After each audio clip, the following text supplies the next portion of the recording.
প্রতি মাসে সমস্ত কর্মীদের 12,000 টাকা বেতন প্রদান করতে হবে। অবসরকালীন 5 লক্ষ টাকা প্রদান করতে হবে। সমস্ত কর্মীদের বোনাস, পিএফ, পেনশন দেওয়ার ব্যবস্থা করতে হবে।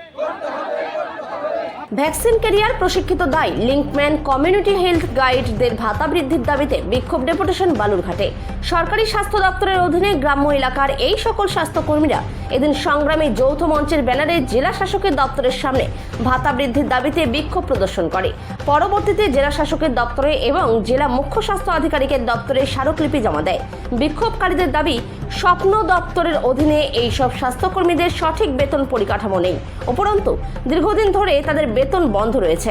সরকারি সঠিক বেতনের দাবিতে এদিন তারা স্মারকলিপি জমা দেয়।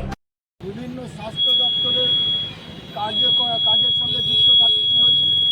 78 সাল থেকে আমরা এই কাজের সঙ্গে যুক্ত, কিন্তু আমরা লজ্জাজনক অবস্থায় একটা কাজকর্ম করি, যেটা আমাদের কাছে লজ্জা মনে হচ্ছে যে আমরা মাসে 300 টাকা 350 টাকার বেতনের পয়সার মধ্যে এই কাজগুলো করি।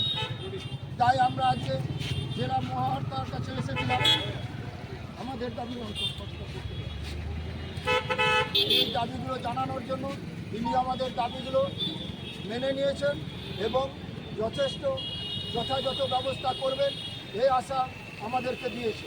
আমরা বলেছি, আমরা যারা এতদিন ধরে কাজকর্ম করছি তাদের কাজের আমরা যথেষ্ট একটা সম্মান চাই।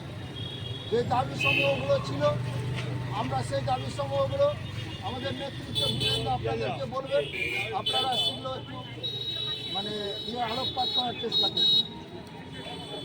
আমরা এবিডি, টিডি, এনএম এবং সিএইচডি সংগ্রামী যৌথ মঞ্চের পক্ষ থেকে মাননীয় ডিএম সাহেবের সাথে আমরা দেখা করলাম।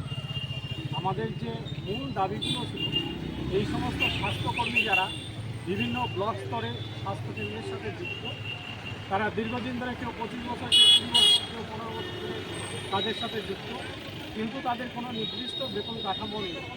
কেউ কেউ মাসে পাচ্ছে 350 টাকা, কেউ পাচ্ছে 400 টাকা, কেউ পাচ্ছে 550 টাকা। সেই বেতনটাও আবার দেখা যাচ্ছে গত বছর 24 সালের অক্টোবর মাস থেকে বন্ধ হয়ে আছে।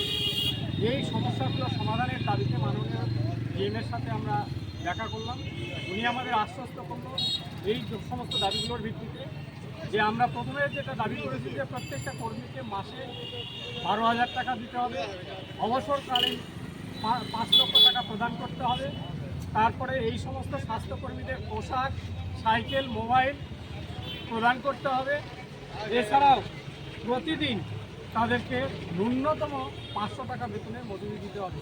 এই দাবিগুলোর ভিত্তিতে মাননীয় জেলা সমাজসেবা নিতে আমরা ডেপুটেশন দিলাম। উনি রাজ্য স্তরে এই ডেপুটেশনটা পাঠিয়েছেন এবং অতি শীঘ্রই তার সমাধান করবেন এই বললেন।